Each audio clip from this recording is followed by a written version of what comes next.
नमस्कार, मैं हूं संजय शर्मा। आप देख रहे हैं 4 PM न्यूज नेटवर्क। 4 राज्यों के चुनाव नतीजों में भारतीय जनता पार्टी के 3 बड़े राज्यों में जीत के बाद बीजेपी बम बम है। उसे उम्मीद नहीं थी, खुद उम्मीद नहीं थी कि छत्तीसगढ़ में भी विजय हो जाएगी। ऐसा मुझसे कई भाजपा नेताओं ने कहा। मध्य प्रदेश में रिकॉर्ड टूट गया। मैं खुद मध्य प्रदेश में था, कई दिनों तक था, तमाम लोगों से बात करी। कम से कम मैं फिर कह रहा हूं कि मुझे ऐसी कोई लहर दिखाई नहीं दी। अब आप कहेंगे कि तुम्हें लहर पढ़ना नहीं आता होगा, तुम्हें लहर देखना नहीं आता होगा, तो आप कहने के लिए स्वतंत्र है, कह सकते हैं। जिन पत्रकारों ने बात की उन्हें भी कोई लहर नहीं दिखी। लहर होती तो वो गांव चौराहे गलियों में हर दूसरा आदमी उसकी बात कर रहा होता, लेकिन ऐसी कोई बात नहीं थी। हमने ऑन कैमरा दिखाया। देखिए, कुछ तो मैनेजमेंट था।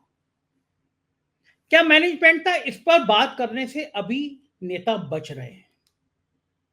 और गोदी मीडिया वो तो गदगद है। रूप का लियाकत जी ने लगभग भगवान विष्णु टाइप का जो मोदी जी का फोटो था उसको लगाया, ट्वीट किया। बस रूपका जी ने ये नहीं लिखा कि चरण वंदन प्रभु। ऐसे ऐसे तमाम गोदी मीडिया के भक्तगण हैं जो गदगद हैं, बम बम है। इस गोदी मीडिया ने जिक्र नहीं किया कि तेलंगाना हारी है बीजेपी। योगी आदित्यनाथ जी ने हैदराबाद में बहुत बड़ी जनसभा की थी। भाग्योदय नगर रख देंगे, हैदराबाद का नाम बदल देंगे। प्रधानमंत्री ने दर्जनों सभाएं करी थी। अमित शाह ने कहा था कि हम पिछड़ा मुख्यमंत्री दे देंगे इस राज्य को। बीजेपी डबल डिजिट पे नहीं आ पाई तेलंगाना में। इसकी बात कोई गोदी मीडिया नहीं करेगा, और ये बात भी नहीं करेगा कि दक्षिण में 100 सवा 100 सीटें भारतीय जनता पार्टी के भविष्य पर ताला लटक गया है। तेलंगाना कांग्रेस के जीतने के बाद एक ऐसा राज्य जिसमें 4 महीने पहले कल्पना नहीं थी किसी ने, रिकॉर्ड वोटर से कांग्रेस जीती, लेकिन इसकी बात गोदी मीडिया कुछ नहीं करेगा। मध्य प्रदेश और राजस्थान में 2019 में लगभग सारी सीटें भाजपा जीती थी। एक सीट मध्य प्रदेश की छोड़ दीजिए, सारी सीटें बीजेपी जीती थी। तो क्या नतीजा हो जाएगा लोकसभा चुनाव में? कांग्रेस को जितनी सीटें मिली हैं, अगर उसको लोकसभा में अनुपात करेंगे तो पहले के मुकाबले में ज्यादा सीटें कांग्रेस जीत रही है, इन दोनों राज्यों से भी। और तेलंगाना 1.5 दर्जन सीटों वाला राज्य, उससे ज्यादा का राज्य तेलंगाना। संभावनाएं खत्म हो रही हैं, कर्नाटक में संभावनाएं खत्म हो रही है। इसे कोई विमर्श नहीं करेगा, करना भी नहीं चाहिए। ये उल्लास का दिन है, ये जीत का दिन है। तेलंगाना के डीजीपी कांग्रेस के नेता को फूल देने चले गए और साहब की निगाह टेढ़ी हुई और निर्वाचन आयोग ने उनको सस्पेंड कर दिया। अब क्या होगा? अगले 4-5 महीने बड़े नाजुक हैं। गुजरात लॉबी, प्रधानमंत्री जी अमित शाह क्या करेंगे, और क्या मैनेजमेंट किया मध्य प्रदेश के चुनाव में? बड़ा सवाल है। बड़े राज हैं। एक ऐसा शख्स जो राजनेता भी हैं, जिनकी जिनका जो चुनाव का ज्ञान था, एक जमाने में टीवी की दुनिया में सबसे हिट था। बहुत अच्छा बोलते हैं योगेंद्र यादव जी। मैंने उनसे समझने की कोशिश करी कि मध्य प्रदेश की खास तौर से या राज्यों के जीत के पीछे खेल क्या है। ले चलता हूं आपके पास योगेंद्र यादव जी को। अनुरोध करूंगा, सब्सक्राइब करिएगा, चैनल को ज्वाइन कीजिएगा। चिंता मत करिएगा, कुछ भक्त लोग आजकल मेरी वॉल पे आके पूछ रहे हैं कि क्या हुआ संजय जी। ऐसे भक्तों को हम बहुत दिनों से देखते रहते हैं। पत्रकार का काम है सरकार की नीतियों पर सवाल उठाना। हम गोदी मीडिया नहीं है। अगर आप गोदी मीडिया है, आप भक्त हैं, तो ना देखें मेरी बात, क्योंकि मैं तो ऐसे ही बेलोस होके सरकार से सवाल करता रहूंगा।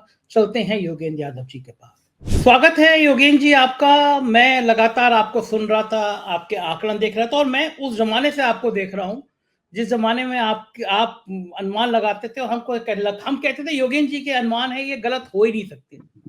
लेकिन अब लगता है योगेंद्र जी राजनेता हो गए हैं। अब योगेंद्र जी राजनेताओं की तरह करने लगे हैं। आपके अनुमान कैसे गलत हो गए? नहीं, पहले तो मैं आपको बता दूं मेरा अनुमान था क्या। मैंने कल परसों भी कहा था, हालांकि सेफोलॉजी करना मेरा कोई काम नहीं है। मैं तो हर बार कहता हूं भैया, मैं एक राजनीतिक कार्यकर्ता हूं, मैं कोई सेफोलॉजिस्ट नहीं हूं। सेफोलॉजिस्ट देखनी है आप टेलीविजन चैनल देखिए। मैंने क्या कहा था? मैंने कहा था कि तेलंगाना में कांग्रेस निश्चित जीत रही है। हवा नहीं, आंधी है कांग्रेस के पक्ष में। वो मोटे तौर पे सही है बात। दूसरा मैंने कहा था कि राजस्थान में कांग्रेस 2 बार अच्छी सरकार चला के हार चुकी है। हो सकता है इस बार भी ऐसा ही हो जाए। जैसा मैंने सोचा था उससे ज्यादा हुआ। छत्तीसगढ़ के बारे में मैंने कहा था कि मामला ज़्यादा काँटे का हो गया है। कांग्रेस को बड़ा तसल्ली से जीतना चाहिए था, लेकिन अंतिम दिनों में मामला काँटे का हो गया है। लेकिन मुझे लगता है कुल मिला के कांग्रेस निकाल देगी। वो पहले 2-3 घंटे में लगा कि वैसा होएगा, लेकिन वो पासा पलट गया है। मध्य प्रदेश में जो है वो ज़्यादा गंभीर मामला है, उस पे हमें चर्चा ज़रूर करनी चाहिए। मध्य प्रदेश में मैं गया, घूमा और मेरी अपनी राय थी, केवल ओपिनियन पोल पे बेस्ड नहीं थी, सड़क पे घूम के मेरी अपनी राय थी कि लोग बदलाव के पक्ष में थे। उन्हें गुस्सा नहीं था शिवराज सिंह चौहान सरकार से। आज से 4 महीने पहले की मैं बात बता रहा हूँ। गुस्सा नहीं था, लेकिन बदलाव अब बहुत हो गया, 18 साल हो गए, बस बहुत हो गया। अ, उसके बाद आखिरी दिनों में, आखिरी 2 महीने में बीजेपी ने बड़ा जम के चुनाव लड़ा, रणनीति के हिसाब से लड़ा, कायदे से लड़ा। लेकिन मेरी समझ में केवल इन चीज़ों से चुनाव का परिणाम इतना बुनियादी रूप से नहीं बदलता है। और ख़ास तौर पे अगर आप मुझे ये कहते कि भई बीजेपी ने अच्छा चुनाव लड़ा है, उसकी वजह से जो कांग्रेस को एडवांटेज दिखाई दे रहा था, वो न्यूट्रलाइज़ हो गया, अब ज़ीरो हो गया, दोनों बराबर हो गए, कांटे की टक्कर है, यहाँ तक मैं मानने को तैयार था। लेकिन बीजेपी 9% वोट से आगे आ जाएगी, ये कोई छोटा आंकड़ा नहीं है। ये बिल्कुल वो मामला है जैसे आपको 99.5% बुखार है या नहीं है, 99.5 है कि नहीं है, इसके लिए थर्मामीटर से चेक करना पड़ेगा, पक्का नहीं बता सकते। लेकिन 102 है या नहीं, वो तो हाथ लगा के पता लग जाता है ना। तो 9% तो वो मामला है जो बिल्कुल हाथ लगा के पता लग जाना चाहिए, सड़क पे पता लग जाना चाहिए। मैं घूमा, मैं देखा, मैंने लोगों से बात की। मुझे ये नहीं दिखाई दिया। बहुत पत्रकार घूमे होंगे, अगर कोई पत्रकार साथी या कोई राजनीतिक नेता या बीजेपी का कार्यकर्ता आपको मिला हो एग्ज़िट पोल से पहले, जिसने कहा हो कि बीजेपी इस बार अपने पुराने सारे रिकॉर्ड तोड़ती हुई प्रचंड बहुमत से आ रही है, तो कृपया उसको मेरी तरफ से फूलों का गुलदस्ता ज़रूर भेजिएगा। मैं नहीं कर पाया, कोई भी व्यक्ति मिला हो। देखिए, नेता लोग मंच पे खड़े होके भाषण देते हैं कि इस बार हम 200 में से 250 सीट ले आएँगे, वो एक अलग बात है। लेकिन कोई भी व्यक्ति जो मध्य प्रदेश 5 दिन 10 दिन घुमा हो और जिसने ये कहा हो कि बीजेपी अपने रिकॉर्ड तोड़ने वाली है इस बार, तो मुझे कृपया उससे मिलवाइए, मैं उससे कुछ सीखना चाहता हूँ। फिर क्या जादू चला होगा योगेन जी? फिर ऐसी क्या बात हुई होगी? मध्य प्रदेश में मैं 2-3 चीज़ तो समझ सकता हूँ जो हुआ। एक तो ये कि जैसा मैंने कहा, कांग्रेस ने बहुत दम से बीजेपी ने बहुत दम से चुनाव लड़ा, रणनीति के साथ लड़ा। कांग्रेस ने भी दम से लड़ा। 2018 की तुलना में कांग्रेस ने बेहतर चुनाव लड़ा था। ये आप किसी भी व्यक्ति से ज़मीन पे पूछ लीजिए, कांग्रेस का चुनाव 2018 से बेहतर था। 2018 में कांग्रेस में आंतरिक घमासान बहुत ज़्यादा थी, इस बार कम। कांग्रेस ने कुछ सांगठनिक काम भी किए थे। बीजेपी ने एक बड़ी रणनीति सोची, जो कि कांग्रेस में क्षमता नहीं है बड़ी रणनीति सोचने की। अपने बड़े नेताओं को भेजा एमएलए का चुनाव लड़ने के लिए। शिवराज सिंह चौहान को प्रोजेक्ट नहीं करना है, ये रणनीति बनाई। तो पहला तो बीजेपी की रणनीति थी। दूसरा, शिवराज सिंह चौहान की जो लाडली बहन योजना थी, उस योजना ने ज़रूर कुछ महिलाओं पे असर डाला, इसलिए भी कि उस योजना की दूसरी किस्त का पैसा तो चुनाव से 5-7 दिन पहले पहुँचा। अब वही चुनाव आयोग है जो कि जो कि तेलंगाना में कहता है कि बीआरएस जो है, वो बीआरएस सरकार लोगों को रैतु बंधु का पैसा नहीं भेज सकती क्योंकि आचार संहिता का उल्लंघन है। लेकिन वही चुनाव आयोग लाडली बहन को कर देता है, तो कुछ लाडलेपन की मामला आता है उसमें, पर ये एक दूसरी चीज़ थी जिससे बिल्कुल बीजेपी को फ़ायदा हुआ। कांग्रेस की तरफ से जो 2 बड़ी कमी रही, मेरे विचार से पहला तो ये कि कांग्रेस के पास कोई बड़ा नैरेटिव नहीं था, कोई बड़ा सपना, क्या करेंगे? क्यों? आखिर कांग्रेस को वोट क्यों दें? बीजेपी जब भी चुनाव जीतती है, कोई बड़ा सपना दिखा के जीतती है। कांग्रेस के पास वो बड़ा सपना दिखाने को नहीं था और कमलनाथ जी के 15 महीने के मुख्यमंत्री जो काल है, उसकी याद ऐसी नहीं थी जो कि शिवराज सिंह जी के 18 साल के मुकाबले में बहुत चमकती हो कि भई देखा 15 साल में हमने ऐसी झलक देखी जो कि हम दोबारा देखना चाहते हैं, वो तो था नहीं। और दूसरा मुझे लगा कि अपने सामाजिक समीकरण और सामाजिक गणित में कांग्रेस बिल्कुल कमज़ोर रही मध्य प्रदेश में क्योंकि मध्य प्रदेश में पहली बार ओबीसी में सुख-सुख-बुगाहट शुरू हुई थी। जो उत्तर प्रदेश की मंडल राजनीति है, बिहार की मंडल राजनीति है, वो पहली बार मध्य प्रदेश में प्रवेश कर रही है। कांग्रेस यदि ज़रा ध्यान देती तो कांग्रेस उससे जुड़ सकती थी। ओबीसी का जो एक उभार है, उसका वाहक बन सकती थी।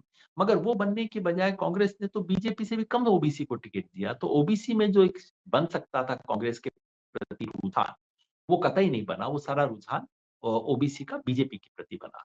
ये सब कमियाँ मुझे दिखाई देती हैं, लेकिन एक बात सब कुछ कहने के बाद ईमानदारी से कहूँगा कि ये सारा ज्ञान देने के बाद अगर कोई मुझसे पूछे कि क्या इस आधार पे 9% लीड आपको समझ आती है? मैं कान पकड़ के कहूँगा मुझे समझ नहीं आ रहा। 9% के मार्जिन से जीतना ये बहुत ऐतिहासिक बात है, बहुत बड़ी बात है। तो कुछ है इस चुनाव परिणाम में जो कम से कम मेरी छोटी समझ से बाहर है। किसी दूसरे की समझ बेहतर हो तो मुझे बताइएगा।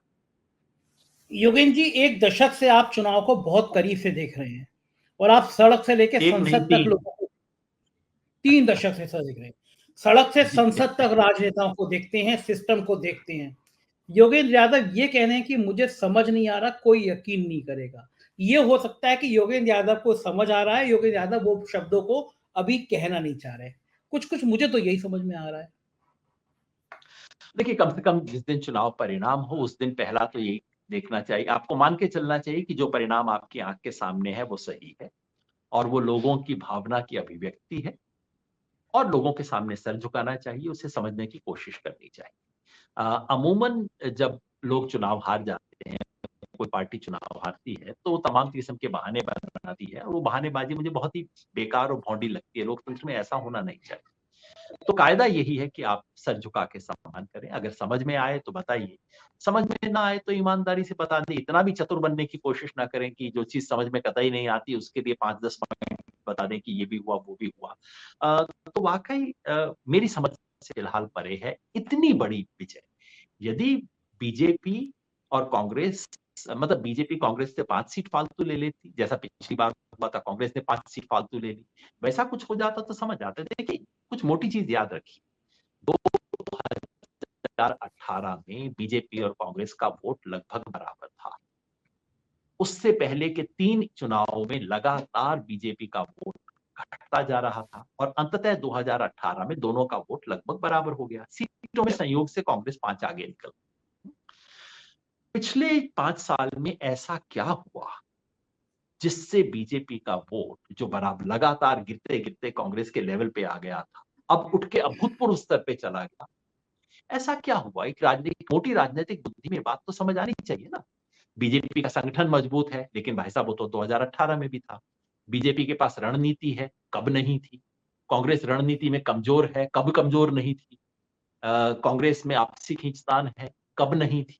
ये तो सब सदैव सतत चीजें हैं ना। हाँ, तो मैं इस समझ गया बार कि ऐसा आप क्या मैं हुआ समझ गया योगेश जी। जिससे वो अब मैं समझ गया आप जी, इशारा करना चाह रहे हैं, आज पहला दिन है इसलिए बोलेंगे नहीं, चलिए 2-3 दिन बाद फिर पूछेंगे आपसे। लेकिन 2024 के लोकसभा चुनाव के परिदृश्य में जो आज के नतीजे आ गए हैं, ये क्या इंगित करते हैं? जो एक भारत जोड़ो यात्रा के बाद उफानदार राहुल गांधी की तेजी थी, या ये लग रहा था इंडिया गठबंधन बहुत तेजी से काम करेगा, चुनौती देगा, क्या उसमें कहीं आज के नतीजे डेंट डालते हैं, निराशा भरते हैं, हताशा भरते हैं, और क्या लग रहा है इन नतीजों के बाद देश का भविष्य क्या हुआ? देखिए इसमें कोई शक नहीं है कि हैरानी अपनी जगह है और हैरानी मैंने मध्य प्रदेश के बारे में कही है, बाकी सब राज्यों पे मैं नहीं कह रहा हूँ। राजस्थान में मेरे को एक समझ है कि क्यों बीजेपी मतलब राजस्थान में कांग्रेस क्यों हारी, इसको समझना असंभव नहीं। और छत्तीसगढ़ में बहुत मेरे को इतनी समझ नहीं है, लेकिन समझ आता है। मध्य प्रदेश के बारे में मैं सचमुच हैरान हूँ, मैं कहना चाहता था। जो राष्ट्रीय राजनीति पे अगर आप सीधा गणित करें, तो कोई कह सकता है कि बहुत कोई फ़र्क नहीं है। आफ्टर ऑल इसमें आज जिन 4 राज्यों का चुनाव हुआ है, इनमें कुल 82 लोकसभा की सीट है।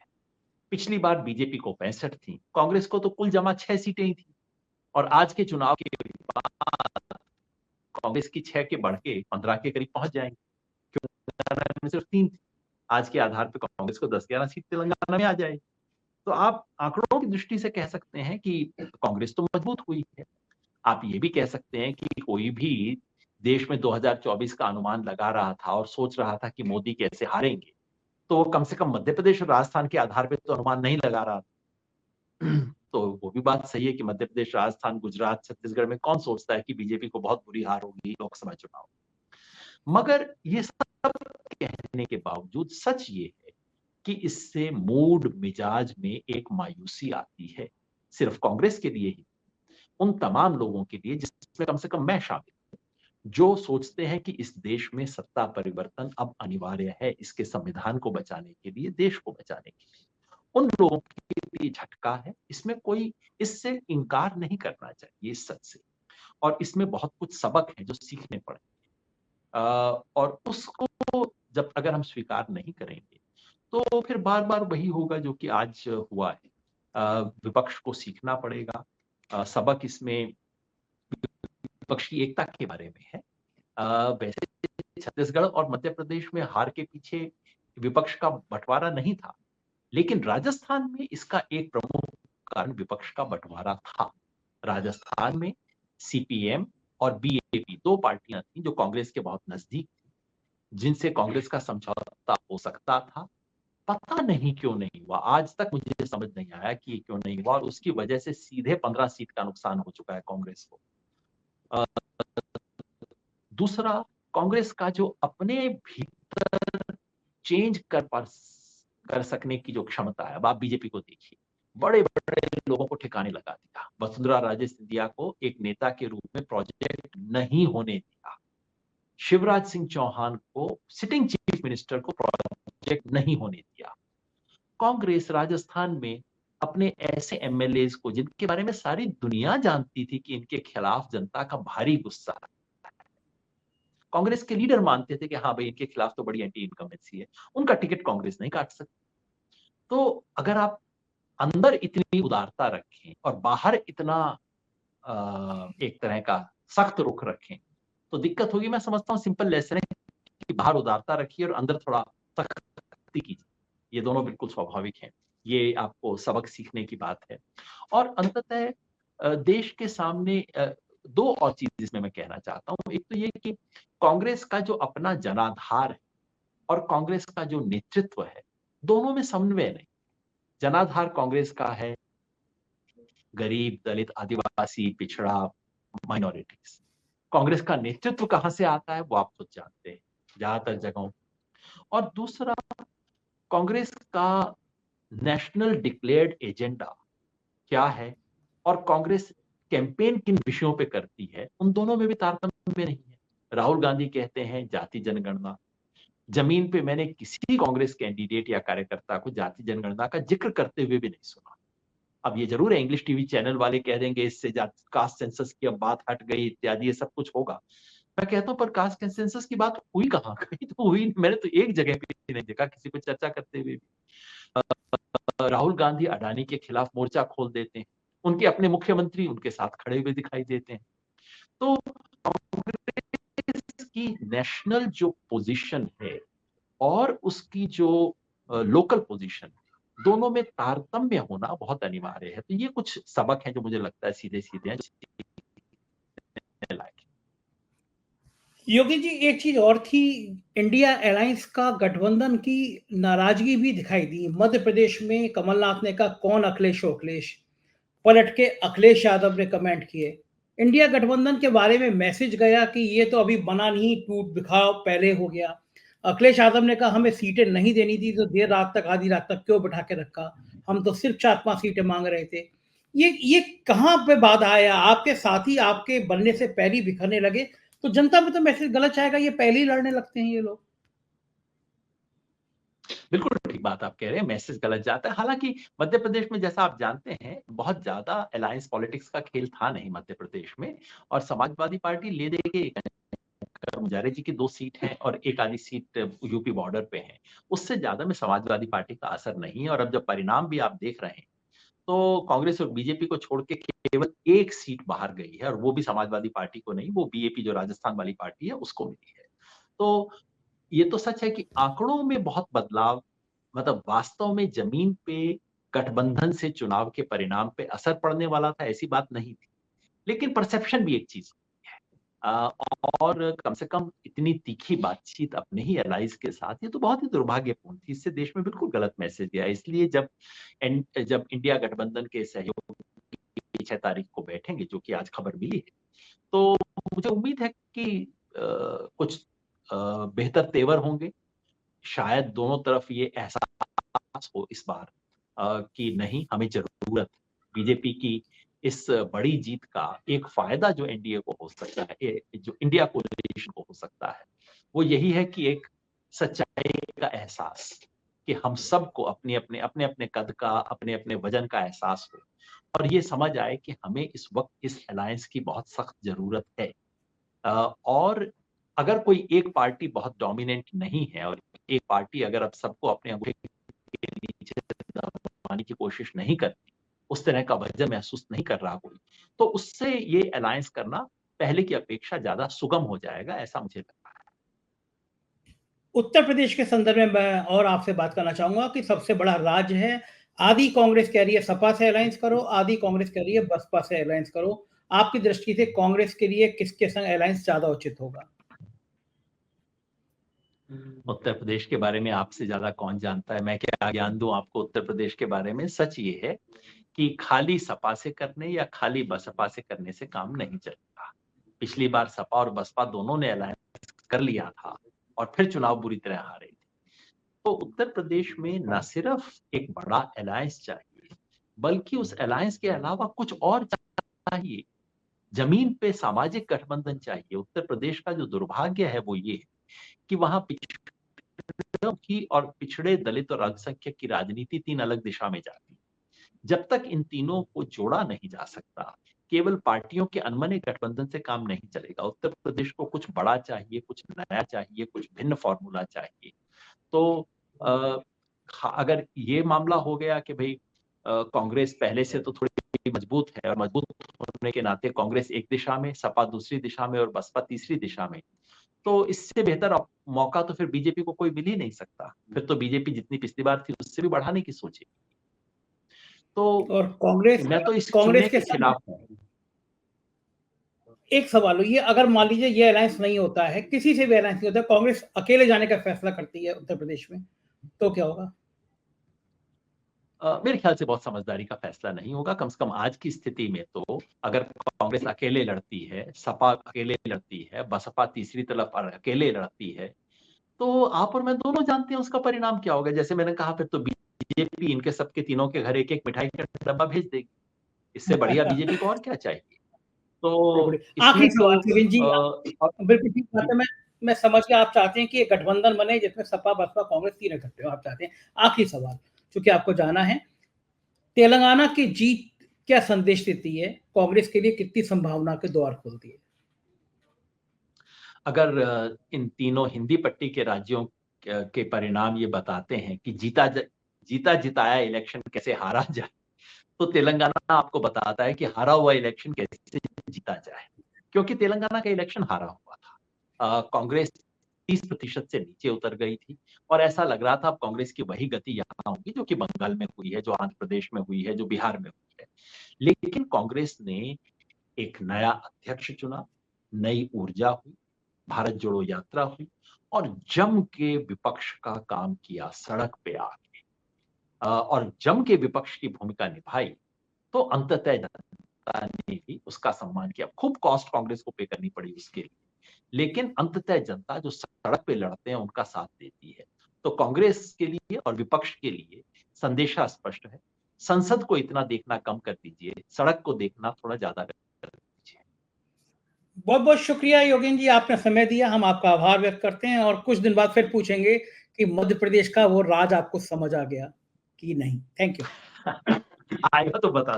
तो ये थे योगेंद्र यादव जी। आपने देखा, आप बताना नहीं चाह रहे थे, लेकिन क्या होगा भविष्य की गठबंधन की रूपरेखा, क्या कांग्रेस की रणनीति होगी, इस पर विचार करने की बात कही उन्होंने।